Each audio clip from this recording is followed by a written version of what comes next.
بسم اللہ الرحمن الرحیم۔ دین و اسلام چینل کے ناظرین، السلام علیکم ورحمۃ اللہ وبرکاتہ۔ صحیح بخاری کی حدیث نمبر 113 ہے۔ میں نے حضرت ابو ہریرہ رضی اللہ تعالیٰ عنہ کو کہتے ہوئے سنا کہ رسول اللہ صلی اللہ علیہ وسلم کے صحابہ میں عبداللہ بن عمر رضی اللہ تعالیٰ عنہ کے علاوہ مجھ سے زیادہ کوئی حدیث بیان کرنے والا نہیں تھا، مگر وہ لکھ لیا کرتے تھے اور میں لکھتا نہیں تھا۔ دوسری سند سے معمر نے وہاب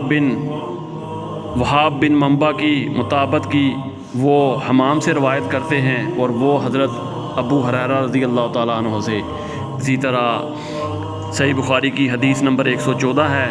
جب نبی کریم صلی اللہ علیہ وسلم کی مرض میں شدت ہو گئی تو آپ صلی اللہ علیہ وسلم نے فرمایا کہ میرے پاس سامان کتابت لاؤ تاکہ تمہارے لیے ایک تحریر لکھ دوں تاکہ بعد میں تم گمراہ نہ ہو سکو۔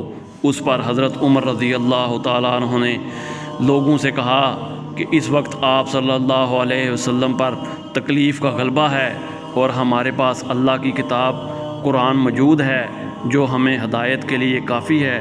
اس پر لوگوں کی رائے مختلف ہو گئی اور شور و غل زیادہ ہونے لگا۔ آپ صلی اللہ علیہ وسلم نے فرمایا میرے پاس سے اٹھ کھڑے ہو، میرے پاس جھگڑنا ٹھیک نہیں۔ اس پر ابن عباس رضی اللہ تعالیٰ عنہ یہ کہتے ہوئے نکل آئے کہ بے شک مصیبت بڑی سخت مصیبت ہے، وہ چیز جو ہمارے اور رسول اللہ صلی اللہ علیہ وسلم کے اور آپ کی تحریر کے درمیان حائل ہو گئی۔ قرآن و حدیث کی تعلیمات کے لیے دین و اسلام چینل کو سبسکرائب کریں۔ جزاک اللہ خیر۔